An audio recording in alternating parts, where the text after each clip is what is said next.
अस्सलाम वालेकुम जी, मैं हूं अदील राजा। आप देख रहे हैं मेरा यूट्यूब चैनल।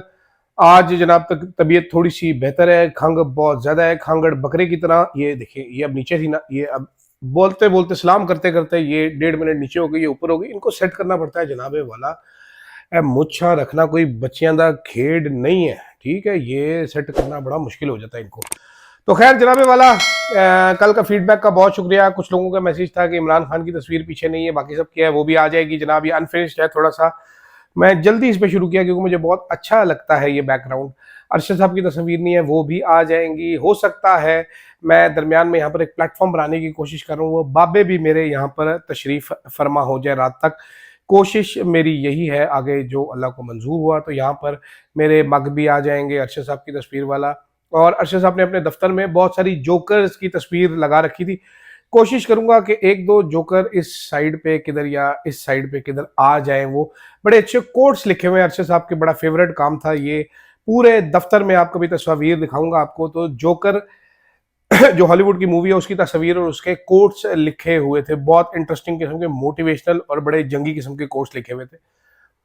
कोशिश करेंगे वो आ जाएंगे। इसके अलावा कुछ हेडलाइंस है जो लगानी है, जो इधर ढेरी लगी हुई है, जो अभी तक मैं नहीं लगा सका। गिल्लू खत्म हो गई थी, आज गिल्लू सुक्कू लेके आऊंगा। तो कोशिश करते हैं ईद के दिनों में इसको कंप्लीट कर लेंगे। आप देख रहे हैं ना पीछे, जैसे ये एक एक हेडलाइन कट के लगी हुई है, ये मेरे पीछे छुप गई है मेनली। ये देखिए, यहाँ से देखिए आप, ये ढेर सारी। तो कोशिश करते हैं इनको ऊपर शिफ्ट करते हैं। ये वाली तो चिपक गई है, ऊपर दूसरी करते हैं। खैर जनाब, बात करते हैं चंद एक इंकशाफात की। फील्ड मार्शल के हवाले से इंकशाफात इमरान खान साहब ने किए। गंडापुर साहब की एक तकरीर चोरी हो गई है जनाब, वो क्या माजरा है उस पर भी बात करेंगे। साथ साथ फील्ड मार्शल के सामने इमरान खान का जिक्र है, नागवारी से क्या मुंह बनाया, इस पर बात कर लेते हैं। फिर बात करेंगे पंजाब हुकूमत की जोकरों की और टिकटॉकर्स की, खास तौर पे दो अदद खवातीन जिन्होंने आज एक प्रेस कॉन्फ्रेंस की जिसमें चावलों की इकसाम का बताया। बड़ा ही हिलेरियस था वो, अल्लाह खैर करे। मैं वो आपको सुनवाना भी चाहूंगा, ढूंढता हूं मैं उसको, मैंने पता नहीं रखा हुआ है अपने पास कि नहीं रखा हुआ, देख लेते हैं। और आखिर में वर्ल्ड बैंक की रिपोर्ट के 45% of Pakistanis live below poverty line, हकीकत क्या है इस पर भी बात करेंगे। सबसे पहले तो जनाब गंडापुर साहब, खैर इमरान खान ने इंकशाफ किया है। इमरान खान ने अब एक और नाम कॉइन किया है। अब देखते हैं जुल्फी बुखारी साहब कब मुंह खोलते हैं। बड़ा सवाल तो ये है कि जनाब जुल्फी बुखारी साहब कब मुंह खोलेंगे, कब कंफर्म करेंगे ये बात। इमरान खान का कहना था कि जंगल के बादशाह ने अपनी बरतरफी के बाद जुल्फी बुखारी से रब्ता किया कि वो बुशरा बीवी से आपा से मुलाकात करना चाहते हैं। आपा का लफ्ज यूज किया, आपा। तो हम बचपन में किसी को हमें कहता था आपा को, तो हम कहते आपा आपा स्यापा स्यापा। तो खैर आपा से मिलना चाहते थे, तो आपा ने यानी बुशरा बीबी ने आसिम मुनीर साहब से ये कहकर मिलने से इनकार कर दिया कि भाईजान मैं कोई सियासी खातून नहीं हूँ, इन मामलात से मेरा कोई ताल्लुक नहीं, तो मैं आपसे नहीं मिल सकती। अब इमरान खान ने बीच में एक सेकंड गवाही डाल दी है जुल्फी बुखारी साहब की। अब देखते हैं जुल्फी बुखारी साहब क्या कहते हैं इस पे, क्या लब कुशाई करते हैं। उनकी लब कुशाई बड़ी इंपॉर्टेंट है। वैसे तो बड़ी बातें बताई जा रही थी कि फील्ड मार्शल साहब जो है वो बुशरा बीबी की करप्शन के सबूत लेकर आ गए थे इमरान खान साहब के पास, और इमरान खान साहब ने इनको हटा दिया। लेकिन कहानी कुछ ट्विस्ट होती चली जा रही है। इमरान खान साहब पर्दा उठा रहे हैं इससे, तो हम देखेंगे, हम जानना चाहेंगे कि जुल्फी बुखारी साहब जो है वो कब लब खोलेंगे, वो कब कौम को बताएंगे कि क्या हुआ था। वो तो आज़ाद है, बरतानिया में है, तो बोल सकते हैं, तो बताएं हमें ज़रूर। देखते हैं, उनसे रिक्वेस्ट करते हैं कि वो कुछ बोले। अच्छा, इसके साथ साथ जनाब आला गंडापुर साहब वो शिकवा कर रहे हैं कि जनाब ये जिरगा हुआ था, इसमें मैंने तकरीर की थी, मेरी तकरीर दिखाई नहीं। ISPR के 4 कैमरे थे, इसीलिए कहते हैं सीएम को अपना कैमरा हर बार लेके जाना चाहिए। देखिए, जब आसिम मुनीर साहब वो राजस्थान शाजस्थान ग्रीनफील्ड गए थे, मरियम नवाज अपने कैमरे साथ लेके गई थी, उन्होंने बेहतरीन तस्वीर और हॉर्स एंड कैटल शो में भी जारी की थी। तो इनको अपने कैमरे लेके जाने चाहिए थे। लेकिन खैर अब वो शिकवा कर रहे हैं कि ISPR ने मेरी तकरीर चोरी कर ली, ISPR मेरी तकरीर दे नहीं रहा, लगता है मुझे वही तकरीर दोबारा करनी पड़ेगी। अब इस्लामाबाद पेशावर के एक साथी हैं फ़हीम साहब, उन्होंने आश्कार किया है ये, उन्होंने कहा है जनाबे वाला गंडापुर साहब ने अपनी तकरीर में आसिम मुनीर के सामने इमरान खान का जिक्र किया, बल्कि उधर एक बंदे ने जिक्र किया। उन्होंने कहा जी कैद किया हुआ है उसको, नाहक कैद किया हुआ है, जिसपे नागवारी वो एक ऑल्टरकेशन हुई आसिम मुनीर और गंडापुर के बीच में।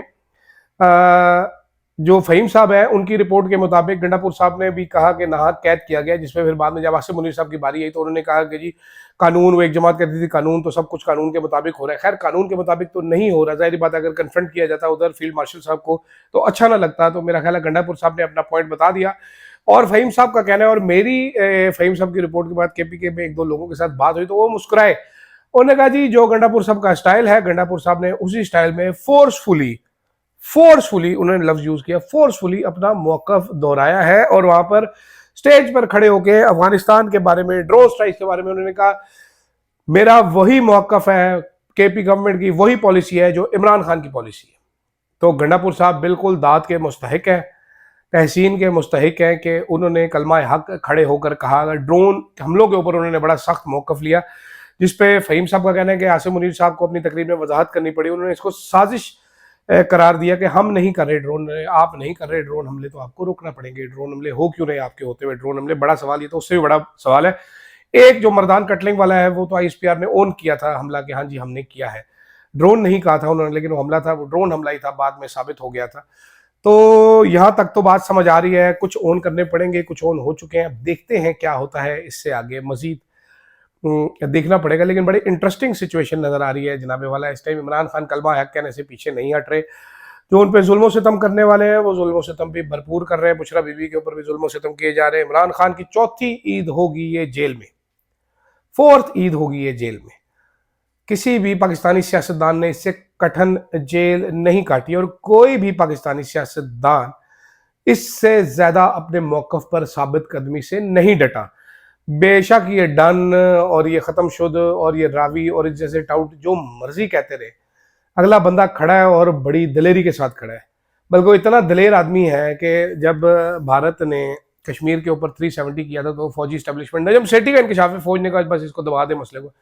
इमरान खान ने कहा था मैं बिल्कुल नहीं दबाऊंगा, मैं टका के इसका जवाब दूंगा, जिसपे बाजवा साहब कोई खुश नहीं थे, क्योंकि बाजवा साहब एक इंतहाई बुज़दिल आदमी थे। अब ये सारी बातों से पता चलता। खैर जनाब, ये बातें तो हो गई जरा गंडापुर साहब की। अच्छा, हमारे पास जी जनाब एक वो क्या उसको कहते हैं, इंटेलेक्चुअलिज्म का पहाड़ मौजूद है। ठीक है, इतने बड़े बड़े इंटेलेक्चुअल्स पाकिस्तान में मौजूद थे, मैं सोच नहीं सकता था। चावल की बहुत सारी किस्में हैं, चावल की जी 9 से ज्यादा किस्में मैं आपको बताना चाहती हूँ। अद्धी पक्की, पौनी पक्की, कच्ची, अद्धी कच्ची, पूरी कच्ची, सिंगल स्टीम, डबल स्टीम, इसलिए टोटा, फिर उसके बाद रला, इस तरह चावल की। ये जनाब थी सलमा भट्ट साहिबा, इन्होंने चावलों की किस्में बताई हैं। टोटो में तो हमारा भी बड़ा इंटरेस्ट इसको भूल जाए आप, टोटा चावल तो हमें पता है जी, टोटा चावल है। ये चावलों की किस्में नहीं है सलमा भट्ट साहिबा, माजरत के साथ। मतलब चावलों की एक शाम जो बीज लगाया जाता है उसमें कर्नल है, उसमें बासमती है, उसमें 38 नंबर है कि 88 नंबर है कि 86, हाँ 86 नंबर है उसमें। ठीक है, मतलब सेला भी प्रोसेस है राइस का, किस्म नहीं है चावल की। अगर बंदे को ना पता हो तो बंदा ना बोले। इतनी तो मैंने 4 बंदों को फोन किया जो हाफजाबाद में राज साकिब साहब जो है वो चावल काश्त करते हैं, उनको फोन किया। मैंने कहा जी ये सलमा भट्ट साहिबा ने टोटे बताए हैं और इन्होंने कच्ची, अद्धी कच्ची, पौनी कच्ची, ये कौन से चावल होते हैं? ये आप तजर्बे जो करती रही हैं बैठ के, ये मैं कहता हूँ जी आप एक बार फिर जरूर सुने। चावल की जी 9 से ज्यादा किस्में मैं आपको बताना चाहती हूँ। अद्धी पक्की, अद्धी पक्की। अब ये किसी टाइम पे इनसे रह गया हो गया अद्धे पक्के चावल, तो इन्होंने कहा जी ये किस समय चावल की अद्धी पक्की, पौनी पक्की। अब ये पौनी पक्की है, अद्धी से थोड़ी सी ज्यादा पक गई होगी तो पौनी पक्की होगी। कच्ची, कच्चे तो मेरे पास पड़े हुए नीचे पतीले में रखे हुए हमने, कच्चे चावल। अद्धी कच्ची, अच्छा कच्ची जो अद्धी पक्की है वही अद्धी कच्ची भी होगी, जाहिर बात है कि नहीं। ये अद्धी पक्की है और ये अद्धी कच्ची चावल है, ये क्या बकवास है। अल्लाह पाक की कसम, ऐसे जाहिल लोगों से कभी जिंदगी में पाला नहीं पड़ा था। मतलब ये लोग किसानों के मसाइल हल करेंगे, ये ज़राअत को आगे लेके जाएंगे इस मुल्क में, ये हमारे लीडरान हैं, ये जी जनाब हम सबसे काबिल लोग हैं। ये हमारे पास अद्धी कच्ची, अद्धी पक्की, पौनी। मैं करामत मुगल साहब जो हैं गुजरात के हैं, वहाँ पर चावल होते हैं, वो बड़े खुश होकर बताते हैं कर्नल का चावल। हम तो पहले यही समझते थे किसी कर्नल साहब ने ये बनाया हुआ है कर्नल का चावल, बाद में नहीं, कर्नल इतने समझदार नहीं होते, वो ज़मीनें शमीनें लेते हैं। ये जो चावल की किस्म है कर्नल, सुपर कर्नल, बासमती राज, तो ब्रांड है, उन्होंने बताया था ये कर्नल का ब्रांड।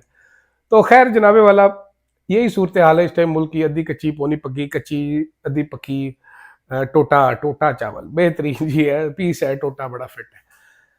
खैर जनाब, वर्ल्ड बैंक की रिपोर्ट, वर्ल्ड बैंक ने चेंज किया है गुर्बत का क्राइटेरिया। 45% उनके मुताबिक पाकिस्तानी गुर्बत की सतह से नीचे जिंदगी गुजार रहे हैं। 45%। ठीक है, पाकिस्तान की आबादी अगर 24 करोड़ है तो 11 करोड़ तकरीबन लोग वो गुर्बत की सतह से नीचे जिंदगी गुजार रहे हैं।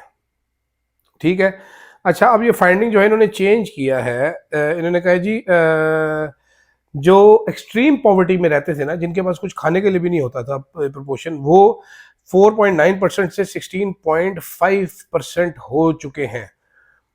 ठीक है,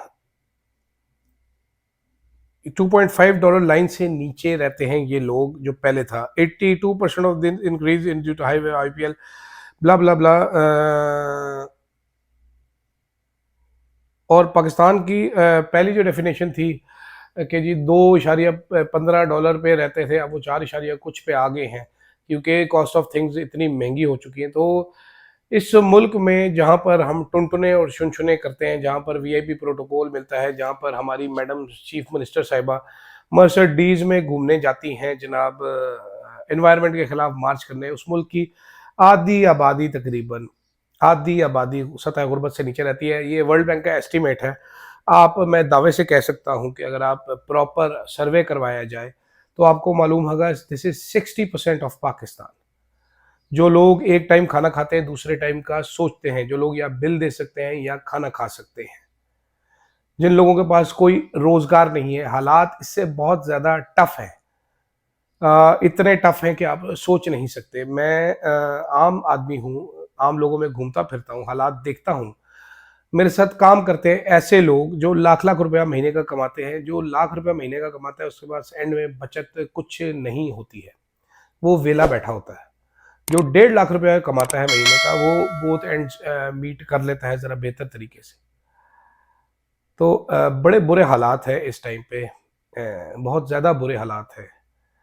आप अगर $4 पर डे कमा रहे हैं, $1200 महीने का कितना बनता है आप अंदाज़ा लगाइए।